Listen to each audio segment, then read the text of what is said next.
আল্লাহ করে হয়তো যেটুকু প্রাণ আছে এটুকুও বাঁচবো না।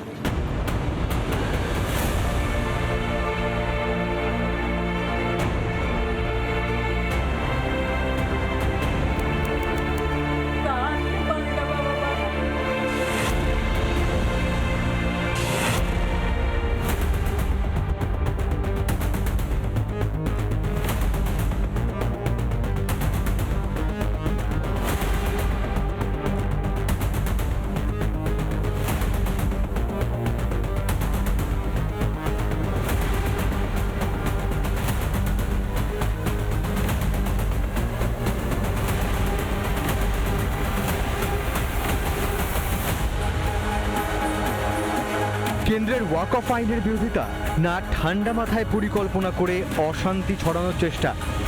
হিংসা থেমে থাকেনি জাতীয় সড়কে গাড়ি পুড়িয়ে।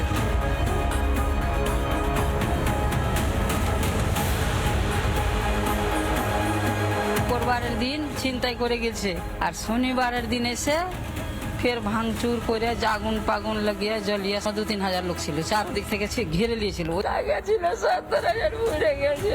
আমার জামাইরা নিয়ে যে এখন ডাক্তারের বাড়ি নিয়ে গেছে। আজ আমরা নিরুপায় পড়ে আছি, ভিতর ফাটছে, বুক ফাটছে, মুখ ফুটে বলতে পারছি না।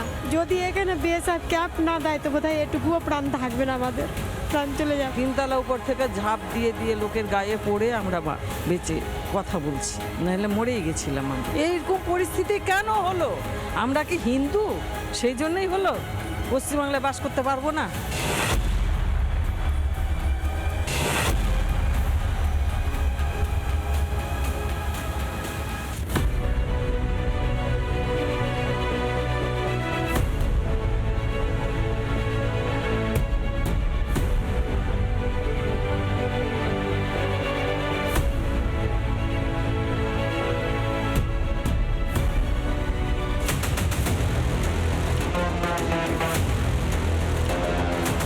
অবাধে ভাঙচুর হলো হিন্দুদের বাড়ি, দোকান।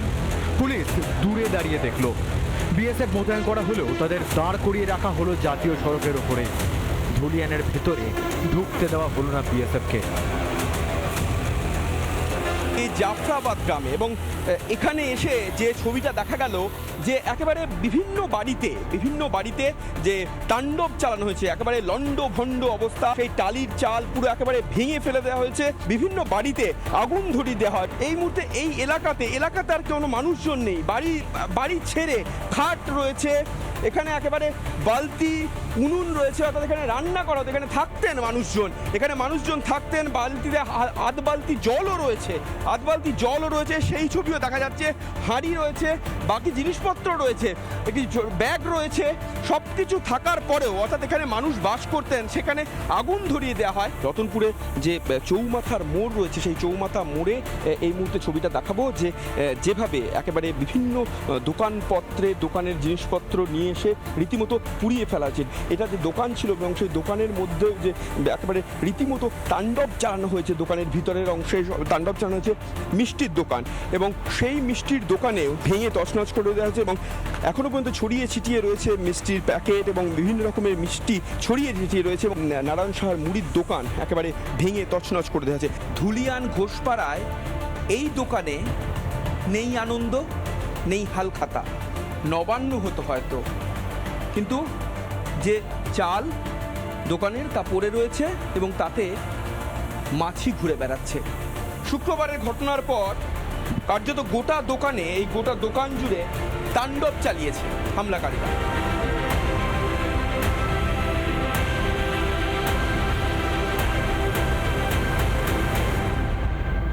কিন্তু আরো ভয়ঙ্কর ছবিটা দেখা গেল দিনের আলো ফুটতে। মুর্শিদাবাদের ধুলিয়ান পৌরসভার 16 নম্বর ওয়ার্ডে সমস্ত কিছুকে পুড়িয়ে ফেলা হয়েছে। বাড়ির টিন, এই যে টিন পুড়িয়ে দেওয়া হয়েছে আগুন দিয়ে। শুক্রবারের দিন সমস্ত বাড়ি পুড়িয়ে ফেলা হয়েছে, তছনছ করে ফেলা হয়েছে সমস্ত কিছু। এতটাই নৃশংসভাবে অত্যাচার করা হয়েছে, সমস্ত ছাই পড়ে আছে। জামা কাপড়, ব্যাগ, সমস্ত কিছু পুড়িয়ে দেওয়া হয়েছে। টিভি, এই যে টিভির অবস্থা কি করেছে দেখুন, একেবারে নৃশংসতার পরিচয়। চরমভাবে অত্যাচার নেমে এসেছিল এখানে। সমস্ত ছেলেমেয়ের যত বই, ড্রেস, পোশাক, আমাদের থাকা বিছনা, কাঁথা, বাক্স যা জগতি ছিল সবই পুরো ছাই হয়ে গেছে। চাইছে যে আমরা এখানকারটাকে বাংলাদেশ করে দেবো, পাকিস্তান করে দেবো, যত হিন্দু আছে সবকে প্রাণে মেরে দেবো, বাঁচিয়ে রাখবো না। রাষ্ট্রপতি শাসন করুক, আমাদেরকে এখানে পার্মানেন্ট ভাগে ক্যাম্প দেব। সমস্ত কিছুকে পুড়িয়ে ফেলা হয়েছে, সমস্ত কিছু, সাইকেল, সমস্ত কিছুকে পুড়িয়ে ফেলা হয়েছে, তছনছ করে দেওয়া হয়েছে। বর্তমানে এই বাড়ির বাসিন্দা আর কেউ নেই, একেবারে ছাই, ভগ্ন দশা, গরম আগুন। ওর হাত করে বলছে যে আমাদেরকে ছেড়ে দিন, আপনারা আমাদের যা আছে আপনারা নিয়ে যেতে পারেন, আমাদের মা বোনের ওপর কোনো রকম মানে গ্রামবাসীরা অনুরোধ করেছিলেন, গ্রামবাসীরা এবং গ্রামবাসীরা এবং আমরা নিজেরাও আমাদের সামনে আমাদের ছোট ছোট বাচ্চাদেরকে ধরে ধরে চালিয়ে দিচ্ছে। কোনো কিছুকেই বাদ দেয়নি। ছোট ছোট যারা শিশু, দুধের শিশু, তাদেরকে ছুঁড়ে ফেলে দেওয়া হয়েছে। এতটাই নৃশংসভাবে অত্যাচার করা হয়েছে। কিভাবে ঘরের মধ্যে আগুন দিয়ে পুড়িয়ে দেওয়া হয়েছে সমস্ত কিছু। দেখুন, কিচ্ছু নেই, শুধুমাত্র ছাই, ভগ্ন দশায় পড়ে আছে, শুধুমাত্র ছাই, সমস্ত কিছু শেষ করে দেওয়া হয়েছে। কোনো রকমে তারা এখানে থাকতেন, তারা জীবিকা নির্বাহ করতেন, কিন্তু তাদের ঘরে এখন কিচ্ছু নেই, শুধু সমস্ত কিছু কাপড় পুড়ে ছাই, একেবারে বিভৎস ছবি। মনে হচ্ছে না এটা ভারতবর্ষে দাঁড়িয়ে আছি, মনে হচ্ছে এটা যুদ্ধ বিধ্বস্ত কোনো দেশে দাঁড়িয়ে আছি। আমরা রয়েছি রতনপুর এলাকায়। রতনপুর এলাকার এই যে কালী মন্দির, এর পাশাপাশি শীতলা মন্দির এবং কালী মন্দিরকে একেবারে ভেঙে ফেলা হয়েছে।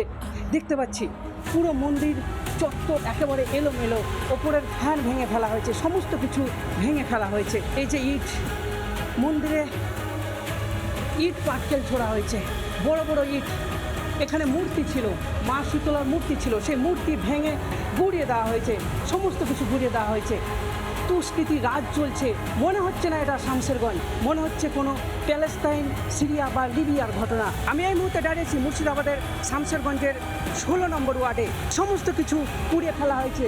এই যে শিব মন্দিরের কী অবস্থা সেটা এখন দেখানোর চেষ্টা করব। এখানে ছিল শিবলিঙ্গ, ভেঙে একেবারে তছনছ করে দিয়েছে, সমস্ত কিছু ভেঙে দিয়েছে। এর পাশাপাশি মন্দিরের কোনো জায়গা অবশিষ্ট নেই। এই যে মন্দিরের সমস্ত কিছু ভেঙে দিয়েছে। এতটাই উত্তপ্ত পরিস্থিতি, কোনো কিছুতেই তারা থামেনি। হাত জোর করে বারবার তাদেরকে অনুরোধ করেছে গ্রামবাসীরা, কিন্তু তারা থামেনি। এটাকেও কিন্তু একেবারে তছনছ করে দেওয়া হয়েছে। আর কি তুমি গান করা হবে তো সব তো কিছু নাই, আবার সব কিছু কিনা করবো। আমাদের কাপড় চুপড় তো পরার নাই, বা তাই তাদের কিচ্ছু নয়। আমাদের হাত জোর করেছে, যেমন ছেড়ে দিতে নিচ থেকে আগুন লাগিয়ে দিয়েছে, আগুন লাগিয়ে দিয়ে আমরা উপরে লাফ দিয়ে পড়ে আমরা রক্ষা চাই। পুলিশ প্রশাসন দিয়ে আমাদের কাজ হবে না। রাষ্ট্রপতি শাসন চাইছেন, রাষ্ট্রপতি শাসন চাইছেন। কি চাইছেন বলুন? এখানে ক্যাম্প চাই আমরা, বিএসএফ ক্যাম্প, বিএসএফ ক্যাম্প চিরদিনকে জন্য বাস করা যাবে না।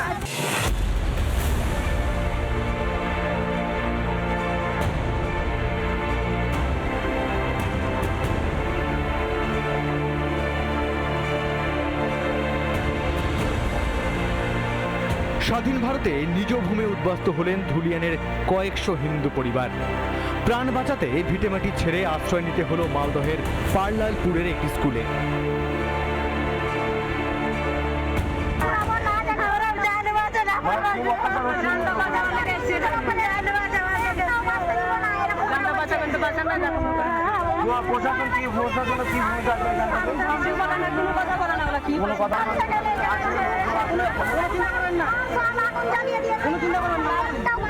মালদার পারলালপুর স্কুল, সেখানে রিফিউজি হিসেবে রয়েছেন মায়েরা, বাবারা। কেন? তাদের উপর হামলা চালিয়েছে একটি বিশিষ্ট জাতি, এবং সেই গোষ্ঠীর হামলার জেরে তারা নিজের ভিটে মাটি ছেড়ে আসতে হয়েছে। 46-এর মতো, 71-এর মতো। এই ঘরে গিজগিজ করে থাকেন মানুষজন, গিজগিজ করে থাকেন। একটা সামান্য বালিশ, একটা মাথায় শোয়ার যে বালিশ, সেই বালিশটুকু তাদের কাছে নেই। একটা প্লাস্টিক বিছানো রয়েছে, এই যে প্লাস্টিক দেখছেন, এই প্লাস্টিক বিছানো রয়েছে, তার উপর যে চাদর, সেই সামান্যটুকু চাদর পর্যন্ত তাদের কাছে নেই। তো জিনিসপত্র নিয়ে তারা থাকছেন। কেউ, আমি দেখছি কেউ ব্যাগ আনতে পেরেছেন, একটা সামান্য হাত পাখা আনতে পেরেছেন, কেউ নিজের বাড়ি থেকে একটা সামান্য হাত পাখা আনতে পেরেছেন। 18 তারিখ কিছু খেতে পাইনি সেদিন, আমরা শনিবার দিন কিচ্ছু খেতে পাইনি। শুক্রবারের দিন 2 দিন আমার বাড়িতে হামলা হয়েছে। বাড়িতে কেন হিন্দুদের উপরে বিনা নেই অত্যাচার করছে? কেউরির ভালো লাগে না, ভিতরে সবার আঘাত আছে, ভিতরে মনে বাড়ির কথা মনে পড়ছে তো।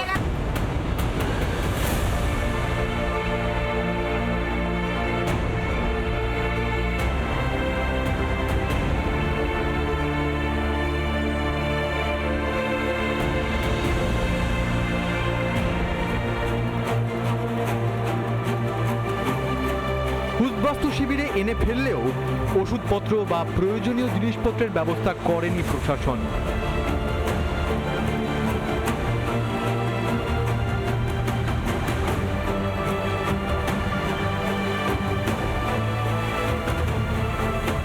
গতকাল পর্যন্ত যেখানে ঢোকা যাচ্ছিল সেখানে আজ কি এমন হলো যার জন্য রাতারাতি গেট বন্ধ হয়ে আপনি কথা বলুন না আমাদের সাথে। এরকম একটা জায়গা যেখানে পার্লারপুর একটা হাই স্কুল রয়েছে সেখানে ঢোকা যাবে না, এই রকমের নোটিফিকেশন আমি দেখলেই আমি হবে। একটা তো নোটিফিকেশন রয়েছে, নো এন্ট্রি করে রেখেছে যে ভিতরে ঢোকা যাবে না, ভিতরে ফতোয়া জারি হয়েছে।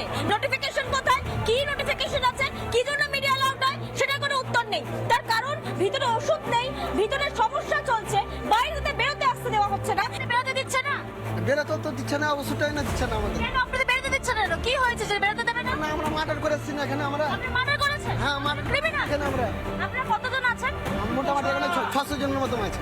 কতজন অসুস্থ আছেন? মোটামুটি এখানে মোটামুটি 20-25 জন এমনি হার্টের অসুখ আছে এখানে। বলছে একে ওষুধ দিবেন না, দিবেন না, কেন দিবেন না আমাদের এখানে?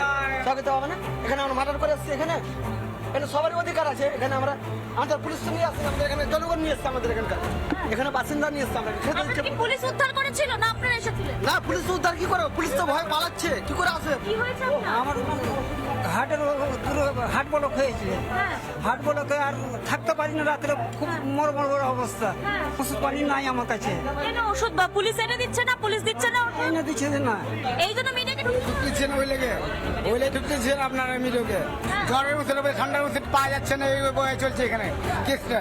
ঠান্ডা লেগে ওষুধ নাই।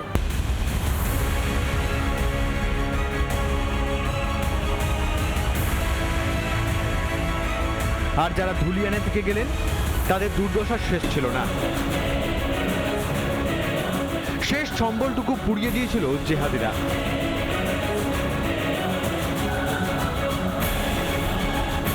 16 নম্বর ওয়ার্ডের এই এলাকা একেবারে তছনছ করে ফেলা হয়েছে। আন্দোলনকারীরা সমস্ত কিছু পুড়িয়ে ফেলেছে। এখানে ছিল টাকা, টাকা পয়সা সমস্ত কিছু পুড়িয়ে ফেলা হয়েছে, কোনো কিছুই অবশিষ্ট নেই। যেটু কি হয়েছিল, 5 লাখ টাকা পুড়াচ্ছে, বাড়ি ঘর সব পুড়াচ্ছে, পানি ভরি সোনা পুড়াচ্ছে, যত সংসারের কাপড় যত ছিল গয়না কাঠি সব পুড়াচ্ছে। মানে বাড়ি তৈরি করার জন্য রেখেছিলেন টাকা? দেখতে পাচ্ছি একেবারে 5 লাখ টাকা পুড়ে গেছে, পুড়িয়ে দেওয়া হয়েছে। এইবারের বাসিন্দারা জানাচ্ছেন যে যেদিন তাদের ওপর আক্রমণ করা হয় সেদিন তারা প্রাণ ভয়ে এই ছাদ থেকে লাফ মারেন। তারা চাইছে বিচার। কি হয়েছিল সেদিন? 2:30 থেকে শুরু করে 5টা, সব 5টার সময় যখন ভাঙতে, তারপরে 5টার সময় সব ভেঙে দিয়েছে। এখন আমরা কোনো দিকে পালাতে হবে, কি করবো? পালাবেন? ঝাড়খণ্ড মারখানের দিকে চলে যাবো। ভিটে ছিঁড়ে ছেড়ে দিয়ে পালিয়ে যাবেন? কি করবো? থেকে এখানে কি মরবো? সব পালাচ্ছে, কি করবো? পুলিশ 4 ঘন্টা নেই, ফোনের ওপরে ফোন, ফোনের ওপরে ফোন, না ধরেই না। এখন সেন্ট্রাল ফোর্সের জন্য আমরা আছি না, তো পালিয়ে যেতাম। জানটা বাঁচাবো, জানটা তো বাঁচাতে হবে। ওদের বোধহয় মনে হয় যে হিন্দু হওয়া পাপ হয়ে গেছে, হিন্দু হওয়াটাই পাপ।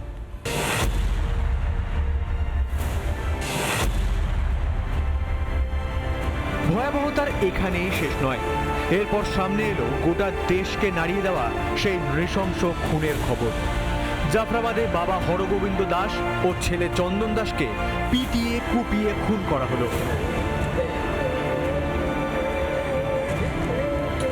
হরগোবিন্দ দাস এবং চন্দন দাসের বাড়ির সামনে যে দুজনকে কোপানো হয়েছে, ইট দিয়ে ভেঙে কাঁচের টুকরো, যে বাড়ির যে দরজা, সেই দরজাকে ভাঙার চেষ্টা করা হয় ইট ছুঁড়ে, চাঙড় এবং সমস্ত কিছু দিয়ে। রীতিমতো একেবারে ছিন্ন বিচ্ছিন্ন অবস্থা, তছনছ করে দেওয়া হয়েছে সমস্ত বিষয়টা।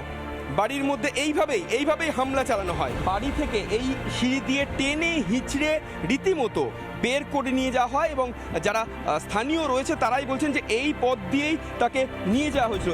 এই পথ বাড়ি থেকে দরজা ভেঙে টেনে এই পথ থেকে টেনে নিয়ে এসে আগে উনার বাবাকে এখানে করে আপনার মারতে ওখান থেকে ছেঁচড়ে মারতে নিয়ে এনে এখানে যখন কাটতে লেগেছে ওর বাবাকে কেটে দিয়েছে এই জায়গাখানে, তখন তারপরে ওর ছেলে ওখান থেকে ছেলে কাটিস না মারিস না আমার বাবাকে মারিস না, তখন ওর ছেলেকে ওখান থেকে ছেঁচড়ে মারতে নিয়ে এসে এখানে করে নিয়ে এনে আপনার ওকে ওখানে কেটেছে। আর ওর ছেলেকে চন্দন দাসকে নিয়ে এনে এই জায়গাখানে নিয়ে এনে একবার কুচি কাটা করে কেটেছে। এখানে এখনো রক্ত এখানে প্রমাণ পড়ে আছে, রক্ত আছে, শুধুমাত্র কাটা হয়েছে ওরা বাপ বেটাকে শুধু হিন্দু হওয়ার চলতিতে। তার একটু দূরে এই জায়গাটাতে অর্থাৎ এইখানে হরগোবিন্দ দাসকে এই সেই লাঠি এখনো পড়ে রয়েছে, যে লাঠি দিয়ে মারা হয়। এমনটাই বলা হচ্ছে যে এই সেই লাঠি এখনো পড়ে রয়েছে যেখানে যে লাঠি দিয়ে মারা হয়। হরগোবিন্দ দাসের যে মালা, গলার মালা, সেই গলার মালা এখনো পর্যন্ত পড়ে রয়েছে এবং এই জায়গাতেই কুপিয়ে খুন করা হয় হরগোবিন্দ দাসকে। কোন অপরাধের সাজা গুনতে হলো মা? কি করে বলবো, এলা কে করে গেল না গেল, পাশেরই সব, মুখ চিনা যাবে না তো, মুখে সব ছাকনা লাগা আছে। আমাদের হিন্দু হয়ে অপরাধ, শাখা সেদের ভেঙে দিতে হবে, ওদের স্লোগান দিতে হবে, এলা বলছে সব। আমাদের বিএসএ ক্যাম্প করে তোকে এখানে যদি থাকে বাঁচতে হয়তো বাঁচবে, যদি বসিয়া দেয় তো। এই সব জায়গায় বিএসএফ ক্যাম্পে দাবি কেন উঠছে? মানে পুলিশ রয়েছে, পুলিশ আউটপোস্ট রয়েছে, ওরা কি তো কাটছে মারছে এই সাধারণ পুলিশকে, ওটাই বিএসএ ক্যাম্পের লেগে চাইছে ওদেরকে দেখে একটু ভয় টয় করবে। ওরা কো কাটবে কি মারবে, ওরা কত সেটি চালাচ্ছে কি করছে।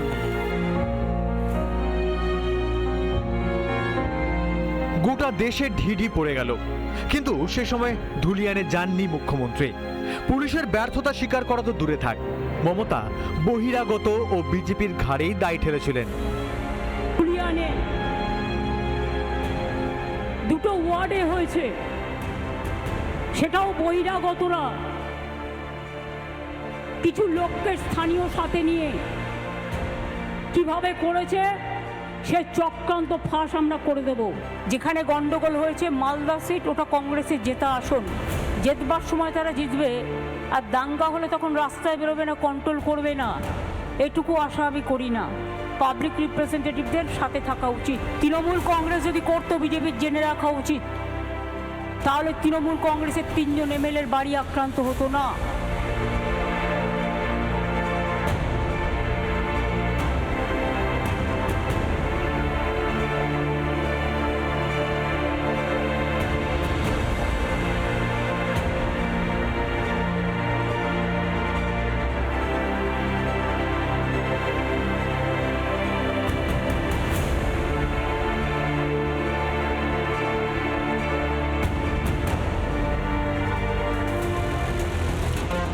অথচ তার পুলিশ কিন্তু সাফ জানিয়ে দেয় হিংসা চালায় স্থানীয় দুষ্কৃতীরাই। থানায় যখন অশান্তি চলছিল তখন জাফরাবাদ এলাকায় একদল দুষ্কৃতীর হাতে একটি পরিবারের 2 সদস্য খুন হয়, যাদের নাম হরগোবিন্দ দাস এবং চন্দন দাস। 2 দুষ্কৃতীকে আমরা গ্রেপ্তার করতে পেরেছি। যাদের গ্রেপ্তার করেছি তাদের নাম হলো কালু নাদাব এবং দিলদার নাদাব। এরা সম্পর্কে ভাই, এরা ডিগ্রি এলাকার বাসিন্দা, এটা জাফরাবাদ সংলগ্ন এলাকা। মুর্শিদাবাদে যখন একের পর এক হিন্দুদের বাড়ি দোকান জ্বলছিল, তখনই হিন্দুদের মসিহা হয়ে মুর্শিদাবাদে যায় বিএসএফ। হিন্দুদের পাশে প্রাচীরের মতো দাঁড়ায় বিএসএফ জওয়ানরা।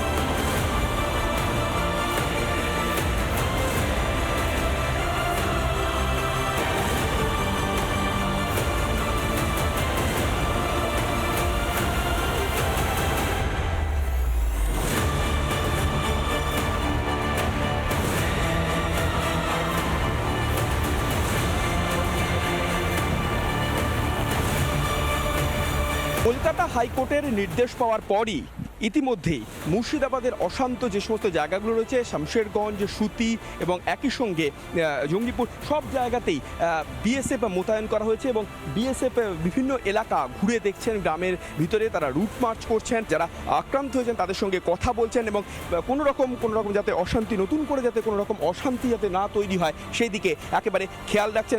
জাফরাবাদ এবং এই গ্রামের মধ্যে দিয়ে তারা রুট মার্চ করছেন এবং দেখতে চাইছেন যে গ্রামের মধ্যে কোথাও যাতে কোনো রকম অশান্তি বা একেবারে শান্তি, সমস্ত জায়গাতে শান্তি বজায় থাকে সেই ব্যবস্থায় তারা চেষ্টা করছেন এবং এই রুট মার্চ চলছে। টানা কয়েক ঘন্টা ধরে জ্বলতে পুড়তে দেওয়া হলো ধুলিয়ান শামশেরগঞ্জকে। পুলিশ কিচ্ছু করলো না। হরগোবিন্দ, চন্দন দাসের খুনিদের দিন কয়েক আগে যাবজ্জীবন কারাদণ্ড হয়েছে, কিন্তু ধুলিয়ানের ক্ষত কি শুকিয়েছে? না, আতঙ্ক আজও আছে। জীবনযাপন স্বাভাবিক ছন্দে ফিরলেও দুঃস্বপ্ন সারা জীবন তাড়া করে বেড়াবে ধুলিয়ানের হিন্দুদের। রিপাবলিক বাংলা।